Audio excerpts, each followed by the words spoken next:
Good morning, ladies and gentlemen. Let's read Genesis chapter 12, verses 1 through 4, and see what they have to say.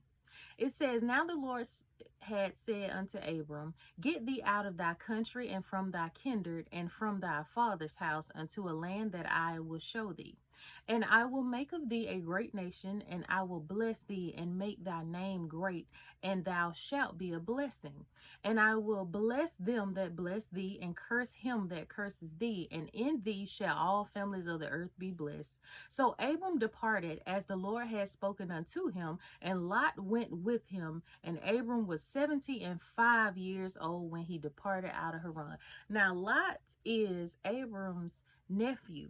Now, if he done told him to get out from around your kinfolks and from thy father's house, those are instructions. But when the Lord gave Abram those instructions, it also came with a promise, right?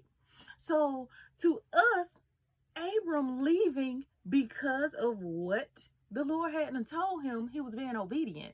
But then there's this part of him that was disobedient because he told him to get out from around his kinfolks, right?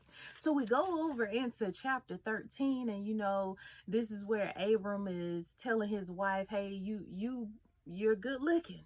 And when you get over here in Egypt, these folks probably kill me because they want you, because you so good looking. But we gonna tell them that you're my sister. Uh-oh, did we not trust the Lord? See how we done got off track? One, we done took our nephew, and now we're worried about our life because we decide to lie. He already done told you he gonna curse those that curse you and bless those that bless you, right? Did he trust the Lord to do what he said he was gonna do? You get over there and, oh, they do want your wife that's your sister. And then the Lord then came to Pharaoh, the king at the time, and says, what have you brought upon us? That you gonna tell me that your wife is actually your sister? And Pharaoh did him a favor and gone kicked him out and told him to let them go. Okay, so you did move when he told you to move, but you took your kinfolks that he done told you that should have been left where they were. And not only did you take them, you also added a lie to it. Ooh, the seditions that we do. We try to protect what it is that we have disobeyed God saying. That thing that he done told us not to do, now we're protecting it. Oh, okay. And you know what the Lord did? He let your nephew stay with you. You done went through all these lands. Get over here in chapter 13. And now my herdmen and your herdmen don't get along. So now we got to separate, which is back to what God's word was in the beginning.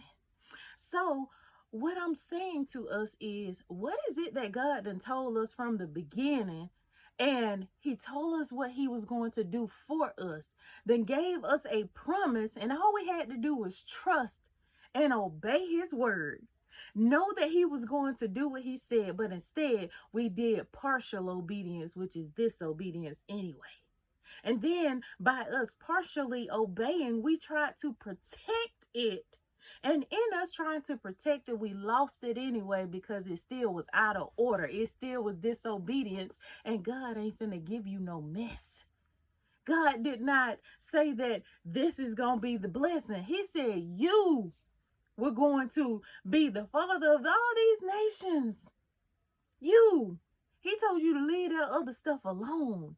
And you decided to carry it with you into the new season and thought that God was going to give you the promise because you were obedient and disobedient at the same time? That wasn't his word. Converse with Luconda K. Enjoy your day.